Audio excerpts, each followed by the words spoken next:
In this video, you will learn how we develop anxiety and how do we gain our anxiety-provoking fears. By the way, this video is a part of a course that you can enroll right now by clicking on the link below in the description part, to which you will have lifetime access. In the course, you will learn how to overcome anxiety, worry, and fear in a few simple steps. Don't forget to click on the link below in the description part to access the course on how to overcome anxiety, worry, and fear in a few simple steps. Do you know how they train elephants in India? They tie a baby elephant to a small tree. The baby elephant then cannot leave as it cannot move the tree. Soon it gains the belief that it is not possible. When the elephant grows up, it could easily move the tree and just walk away. However, it never tries, as it learned as a baby that it cannot move the tree. This is what usually happens with our beliefs. We gain them as children and never question them as adults. Let me demonstrate with another tale from the therapist's couch. Miriam has a magnificent voice and loves singing. She came to see me because she wanted to lose weight. However, as a little girl, she went through a period of being sexually abused by her uncle. Being such a small child, she could not make any logical sense of what was happening. Through therapeutic intervention, we acquired the emotional learning she gained from that experience. She remembered that she thought to herself that if she becomes overweight, her uncle will leave her alone. This was confirmed to her because she did put on weight and her uncle did leave her alone.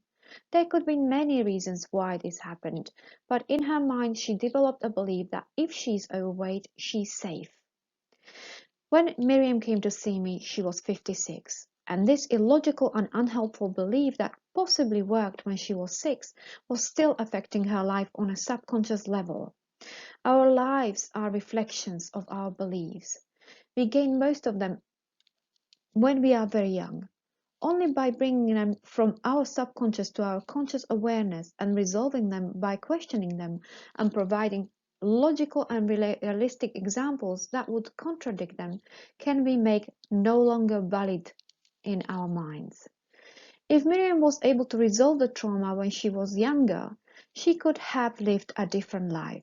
Her belief that she is safe only if she is overweight would no longer dominate her actions. Resolving her belief, she could start to feel safe whilst being slim and confident enough to follow her dream of being a singer. Her unhelpful belief would be replaced with a realization that now as an adult, she can protect herself by going to police or asking for help from her friends or family. So how do we gain our anxiety-provoking fears and beliefs? In situations where we experience strong emotions, we usually gain some emotional learning. We then look for evidence of this learning until it becomes our belief about ourselves, other people, and the world around us. We very rarely question our beliefs, resulting in having to live the consequences of them. Most of them were created throughout our childhood, meaning that they can be illogical or unhelpful. They are acquired in our early years, depending on how our parents, society, and peers treated us and reacted to us. For example, if you felt like an inconvenience to your parents, you most likely started to believe that you don't matter, you are not worthy, and you are not lovable, and you are not as good as other people. Children between ages 0 to 7 usually operate in Theta brainwave state.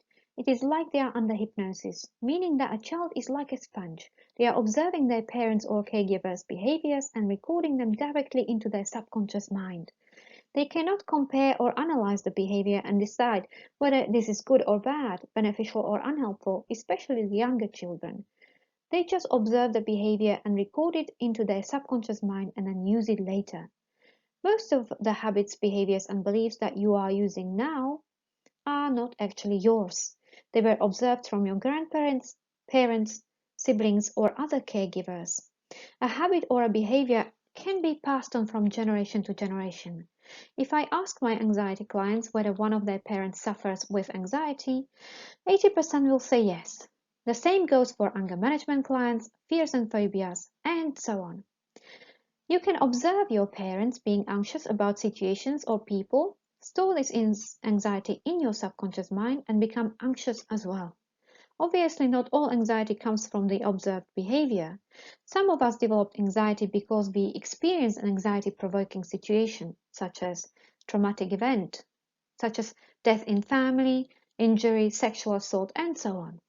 So if you want to have happy, loving, caring, strong and successful children, you will have to become happy, loving, caring, strong and successful person yourself. Be the person you would like your child to be. Become a great role model to your child.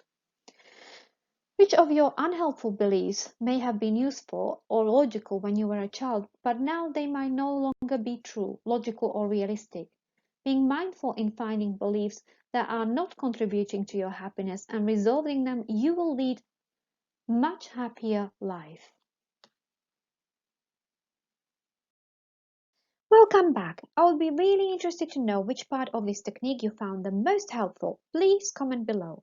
This video is a part of a whole course on how to free yourself of anxiety in few simple steps. Please don't forget to click on the link below in the description part to access the whole course. Also, don't forget to hit the subscribe button to access the rest of my videos and like it and share it if you found it helpful.